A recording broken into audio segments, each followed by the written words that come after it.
Welcome everyone back to the Crimson 15 podcast. I'm your host, Crimson. M15 PCA. Nate's 454. Be sure to like, share, subscribe, and hit the bell for notifications, and follow us over on Twitter at C15 Podcast. So, Super Bowl, we had a whole bunch of trailers and commercials and all kinds of crazy stuff. So we got an Endgame trailer. It's really a 40-second, 30-second little, it's pretty short. It was very good. But it makes you want to see it. You want to see what's happening. You're excited. The mystery. All the things that other movies don't do, and they can do it in 40 seconds. It's sad. It's bleak because the next day after the snap, half the world's gone. Like, what does the world do? Yeah, that's one thing I do like. It shows that there is an effect from Infinity War. There's like that lasting kind of like, what do we do now? There's support groups supposedly, like, how do we move on from here? Because. Yeah. And you have to also count on collateral damage, because what if a pilot disappeared? Well, then that plane goes down and kills those extra people, so it's more same thing on a train, same thing of cars. Yeah. So there's going to be, it's more than half the people. It's probably almost, 55-60%. And if you think about it, even if you fix the snap, is it going to bring back those people that died in that plane? Yeah. Probably not. Do you think the snap's going to be something where half the world died and that's just the way it is? Or do you think they're going to rewind time? Or something like that? Here's the thing, but with the Spider-Man trailer, it makes it look like everything got...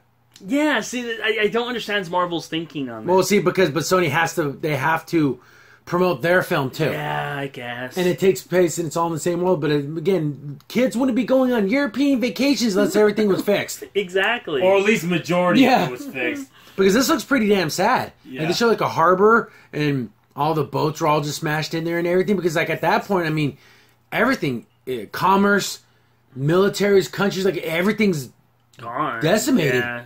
It's so crazy because you could just see, like you said, on the effect of everyone's face and just how, like, they're even showing that baseball field, how it's empty. Just everything just seems, because at that point everyone lost so many loved ones. It's like, how do you even move on from that? Everyone's going to be so depressed. It's just going to be... And we don't know how long this is... How many... Is this years later? We don't know if it's months, days, hours. Yeah. And the funny thing is, see, unlike a war that takes years and years and years for people to die, like in World War II, a ton of people died. But imagine all that happening in one moment. Yeah. All those people died all at the same exact time, times 50, times 100. Yeah. And you can see, I just love the fact that Chris Evans is... he just emotes sadness. Yeah. For Captain America... He is the literal shield for everyone. He failed. Yeah. A broken man who failed the world. That's what I see in Captain America right now. And it's funny, I also like that he's shaved now again. Yeah, he goes back to shave. And I think the most defining moment of the trailer is he has the shield and he straps it on. That's so cool. Oh my god, that is so amazing. And people also were noticing that it's a classic shield. It's the strap. It's not the the magnetic one. I like the magnetic one because it just comes to you. But yeah, but it feels more real. When he's strapping, it feels like and also he hasn't put on the shield in a long time. Yeah, he hasn't had the shield, and even in that scene, you can see his hands shaking. Yeah, so he looks like he's been fighting and everything. It's just, I love it.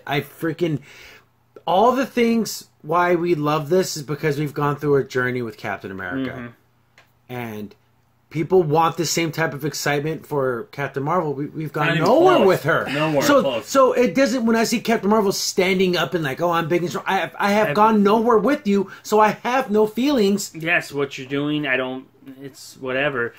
I want to see this ending for I gotta see this fight. I want to see Captain America walk up to Thanos and I don't care how big and strong you are. It doesn't matter how much power you have. I'm just that kid from Brooklyn that's going to stand up for what's right, and I love it. Yeah, there's so many good moments from the Infinity War comics that they could use, but like I said, I think the most classic one is just having Captain America walk up to Thanos having the Infinity Gauntlet, and he still goes toe-to-toe with him. That's just, it's awesome, it's heroic, it's so cool, and of course the shield breaks. Yeah, but of course spoilers. But again, though, it's in the comic books. He breaks the shield. I love the fact we see Tony and Nebula working together because Tony is at his heart, he's an engineer. He makes things. He fixes problems and the mechanic in him. So I want to see Rocket and Tony work together. Nebula build something, make new armor and some new weapons. They got to be because a lot of smart people on this team. Yes, and Nebula, for her credit too. I mean, she's basically anything she finds, she kind of puts together to fix herself. So she is kind of like a scrapper. And another thing too, we also have Bruce Banner, who's really smart too. And Ant-Man, he's smart too. Yeah. Listen, there's a lot of people who are like their intellects are way up there. Exactly. And also they had the quantum realm. Yeah, see, that's how. We don't know about that. See about that whole thing. It looks again with 40 seconds. It's just like you did more than most comic book films can do with showing off an hour. But like you were saying, it's a journey with all these characters. Yeah, it's a journey, yeah, multiple movies.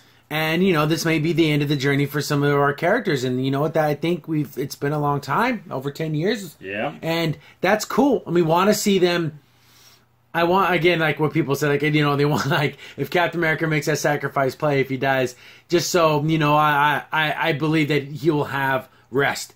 He's been at war his whole life. And also, he's always been out of time. Yeah. He's out of place. He's never actually kind of fit in.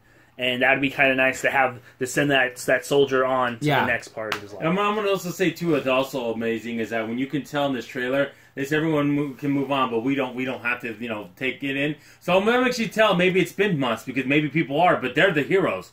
They have to fight. They have to fix this. Yeah. Everyone else, okay, they're just regular humans. They got to do what they have to do, but we got to go and beat Thanos. We got to find him.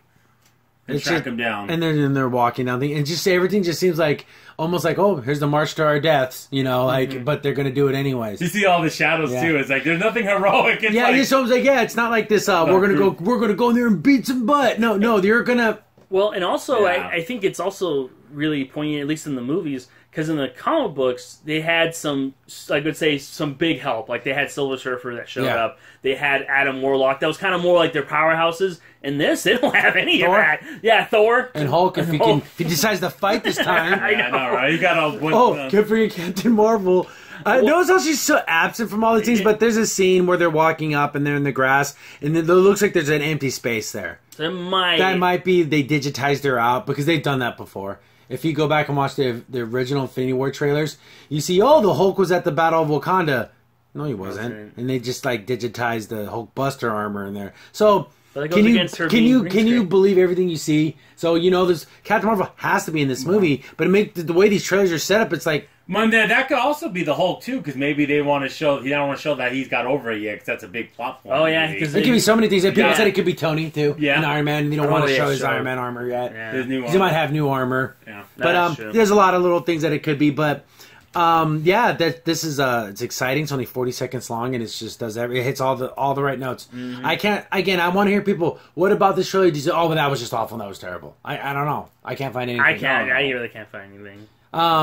It was too short. And the thing too is, even though this isn't a fantastical world, it feels grounded. Oh yeah, everything's happening. It's so real, and in the sense that look how everyone's so devastated, and it's just like it's incredible. Mm-hmm. Seeing that again, even right now, as we watch the trailer, see that someone has a video of, look who's missing from the scene, and but it's like all that's just speculation. We have no idea. We have like 2 months. We'll see. Yeah, we'll see. We'll all find out in April, right? Mm-hmm. Crimson Sin here. Thanks for watching, and be sure to like, sub, and share. Also, for the most up-to-date information about the podcast, follow us on Twitter at C15 Podcast.